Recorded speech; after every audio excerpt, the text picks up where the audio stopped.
Welcome to VAP the best. Today we are going to see sixth generation computing. Sixth generation computer வந்து ஈரா of intelligent computer அப்படின்னு சொல்லி சொல்கிறாங்க. இது வந்து எதை பேஸ் பண்ணி இருக்குது அப்படின்னு சொல்லி பார்த்தீங்கன்னா ஆர்டிஃபிஷியல் நியூரல் நெட்வொர்க்கை பேஸ் பண்ணி இருக்குது.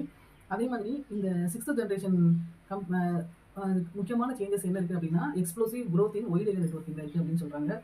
ஆக்சுவலாக ஒய்ட் ஏரியா நெட்வொர்க்கிங் என்னது இன்றைக்கி நம்ம யூஸ் பண்ணிட்டு இருக்க இன்டர்நெட் கனெக்ஷன் எல்லாமே சேர்ந்தது தான் ஒய்ட் ஏரியா நெட்வொர்க்கிங் அப்படின்னு சொல்கிறோம்.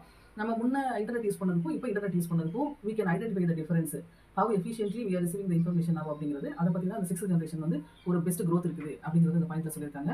அதே மாதிரி நேச்சுரல் லாங்குவேஜ் ப்ராசஸிங் எதுக்காக அப்படின்னு சொல்லி பார்த்தீங்கன்னா நேச்சுரல் லாங்குவேஜ் ப்ராசஸிங் வந்து நம்ம ஹியூமன் வந்து ஈஸியாக அண்டர்ஸ்டாண்ட் பண்ணக்கூடிய ஒரு லாங்குவேஜ் தான் வந்து நேச்சுரல் லாங்குவேஜ் ப்ராசஸிங் அப்படின்னு சொல்கிறோம். இது என்ன இது வந்து component of artificial intelligence.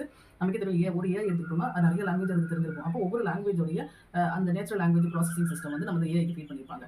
So it provides ability to develop the computer program to understand the human language. இது ஈஸியாக ஒரு சிஸ்டம்னால நம்ம ஹியூமன் லாங்குவேஜ் அண்டர்ஸ்டாண்ட் பண்ணுறதுக்கு ரொம்பவே யூஸ்ஃபுல்லாக இருக்குது. இந்த சிக்ஸ்த் ஜென்ரேஷன் கம்ப்யூட்டருடைய growth வந்து நம்மளுக்கு எவ்வளோ தூரத்துக்கு ஹெல்ப்ஃபுல்லாக இருக்குது அப்படிங்கிறதுக்காக தான் நமக்கு இங்கே ஒரு எக்ஸாம்பிள் கொடுத்துருக்காங்க. அந்த இண்டஸ் வேலி சிவிலைசேஷன், அதாவது நமக்கு அங்கே கிடைச்ச தடயங்கள் புகைப்படங்கள்லாம் வச்சு கூட நம்ம அவங்க என்ன மாதிரியான பொருட்கள் பயன்படுத்தினாங்க, என்ன மாதிரியான வடிவமைப்பில் இருக்கிறது சிம்பிள் கிராஃபிக் சீக்வன்ஸ் எல்லாம் என்னென்ன எழுத்து வடிவங்கள் பயன்படுத்தினாங்க, இதை பற்றின இது எல்லாமே ஆராய்ச்சி மூலமாக நமக்கு நிறைய தகவல் கிடைக்கும் இல்லைங்களா. ஸோ அதை பேஸ் பண்ணி அவங்க ஒரு என்ஜின் டிசைன் பண்ணியிருக்காங்க. அந்த என்ஜினுக்கு பேர் ஆப்டிக்கல் கேரக்டர் ரெகக்னேஷன் என்ஜின் சொல்கிறாங்க. அதை நம்ம இப்படி சொல்லலாம், ஆப்டிக்கல் கிராஃபிக் ரெகக்னேஷன் என்ஜின் அப்படின்னு நம்ம சொல்லலாம். இதில் என்ன அப்படின்னு பார்த்தீங்கன்னா இந்த என்ஜின் வந்து only purely for Indus scripts only.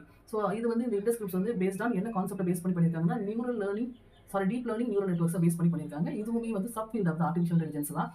இந்த என்ஜினில் வந்து இந்த ஆப்டிக்கல் கேரக்டர் ரெகக்னிஷன் என்ஜினில் நம்ம வந்து ஒரு ஃபோட்டோகிராஃப் ஸ்கேன் ஆர் இமேஜ் இது எதையாவது ரிலேட்டட் டு இண்டஸ் வேலி சிவிலைசேஷன் ஆர்டிஃபேக்ட்ஸை பேஸ் பண்ணி நம்ம இன்புட்டாக கொடுத்தோம் அப்படின்னா அதில் வந்து என்னென்ன சிம்பிள்ஸ் இருக்குது, அல்லட்டா என்ன கிராஃபிக் சீக்வன்ஸ் இருக்குது அப்படின்னு சொல்லி அந்த இமேஜில் இருந்து இந்த என்ஜினால நமக்கு ரெகக்னேஷன் பண்ணி இன்ஃபர்மேஷனை கொடுக்க முடியும். ஸோ இது வரைக்கும் டோட்டலாக ஒரு 417 சிம்பிள் இல்லாட்டினா கிராஃபிக் ஆர் கேரக்டர்ஸை வந்து இண்டஸ்கிரிப்ட்ஸில் வந்து உங்களுக்கு ஐடென்டிஃபை பண்ணியிருக்காங்க. ஆக்சுவலாக வந்து ஒரு 3700+ டெக்ஸ்ட் இன்ஸ்கிரிப்ஷன் வந்து data for machine to learn பண்ணிச்சு அப்படின்னா அது வந்து என்ன ஆகுது, it attains the expert level ஸ்டேட்டஸ்ன்னு சொல்கிறாங்க. அப்போ இன்னும் ஒரு 3700 டெக்ஸ்ட் இன்ஸ்கிரிப்ஷன் ஆஃப் டேட்டா தான் தேவைப்படுது.